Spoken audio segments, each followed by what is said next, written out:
anxiety. Because this is a description of anxiety. Anxiety is the fear that one of a pair of opposites might cancel the other forever. And if by any chance, by any means, you find out that that is not so, you have an entirely new attitude to what human beings are doing, which may be very creative, but which also may be very dangerous. You see through the game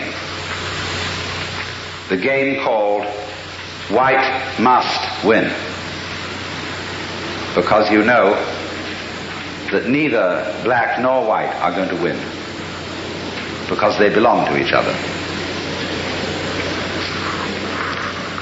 So one of the problems of the various chemicals which can change the human mind in certain ways so that it becomes apparent that inside and outside go together is that they do rather give the show away, and people who take these chemicals and see through the human game cannot be trusted.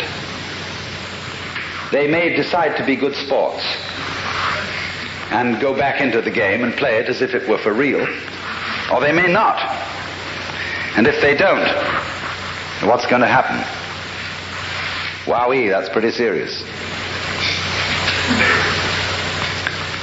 Now, you see, what is, let me speak specifically for a moment. I said the subject of this is LSD. LSD is one such chemical that does produce this curious effect of making you aware of the polarity of things. It does lots of other things. It does lots of rather unessential and trivial things. And these, of course, in all the publicity in the various national magazines about LSD, get thoroughly emphasized. In other words, when somebody says something's real psychedelic, they mean bizarre. And when the national magazines try to illustrate the effect of these chemicals with various photographs, they come on with blurred photographs of all sorts of things higgledy-piggledy messed together. Naked girls seen through prisms, and people doing like this. You know? In Life magazine they had a whole series of photographs of people like this. And you turn over a few pages, and here were the wives of the astronauts in front of the television when their husbands were out there in space. They were going like this too. You couldn't tell any difference if you didn't read the headlines. Well, that's absolutely nothing to do with it. If you wanted some sort of appropriate illustration for a Life magazine article on the effects of LSD, you would have one very simple solution. You would publish the most gorgeous color reproductions of Persian miniatures and of Moorish arabesques and of the illuminations of Celtic manuscripts. That would give you the story, so far as changes in human sensation are concerned. But there would be one thing very difficult to put across in pictures, because the people who looked at them, if they didn't get the point of view, wouldn't see it.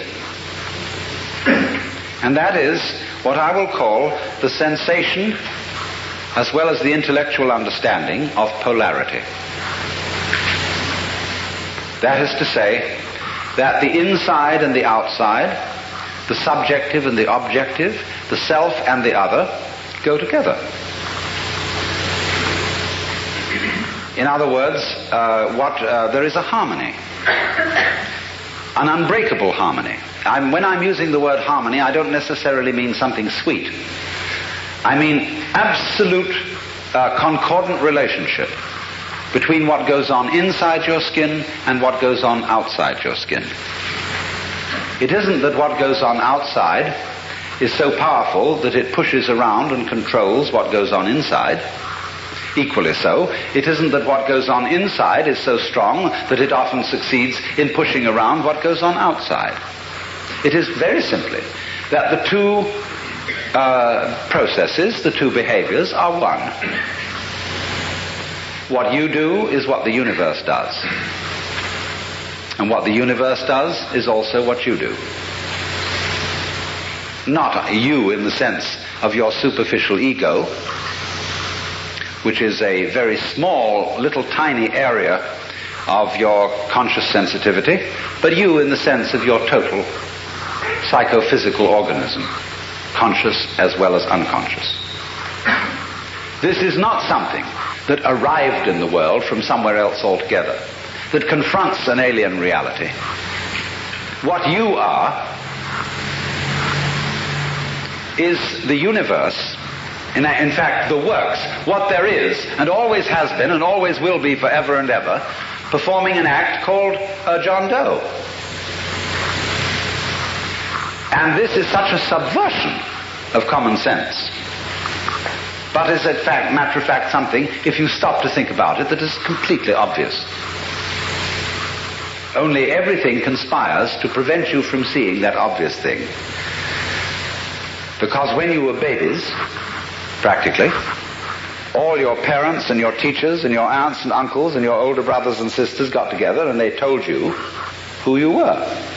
They defined you as Johnny, who is just Johnny. And don't you come on too strong, Johnny, because, no, you've got elders and betters around here. But you're responsible. You're a free agent. You'd better be. And so, when you are told from childhood that you are expected and commanded to behave in a way that will be acceptable only if you do it voluntarily, you remain permanently mixed up. That, if anything, is permanent brain damage.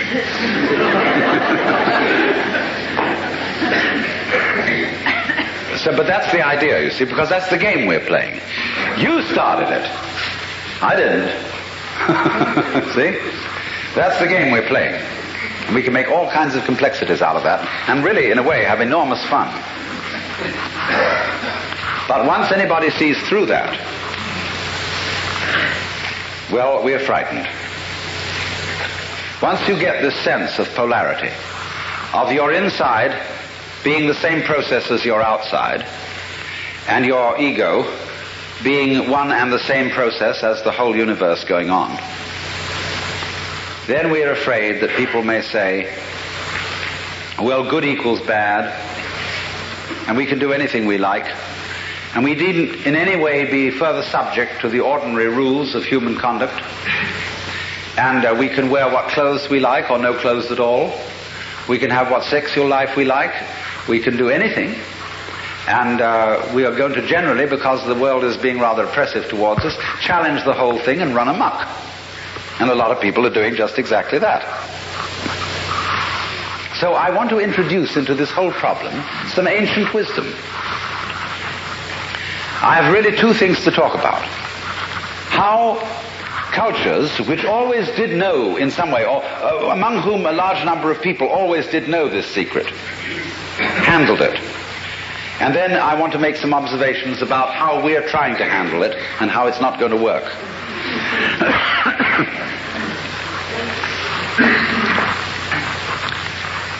Among the Hindus and among the Buddhists, this view of the real identity of a human being has always been known, at least by a very influential minority. The central doctrine of the Hindu way of life, I call it that rather than a religion, is in Sanskrit Tattvamasi. You're it.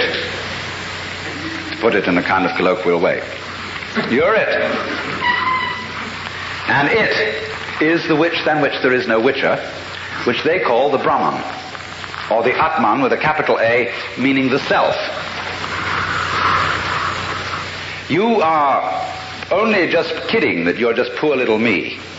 See, the function of a guru, that is to say a spiritual teacher in India, is to give you a funny look in the eye. Because you come to him and say, Mr. Guru, I have problems. I suffer and it's a mess and I can't control my mind and I'm miserable and depressed and so on. And he gives you a funny look. And you feel a bit nervous about the way he looks at you. Because he's reading your thoughts. And this man is a great magician.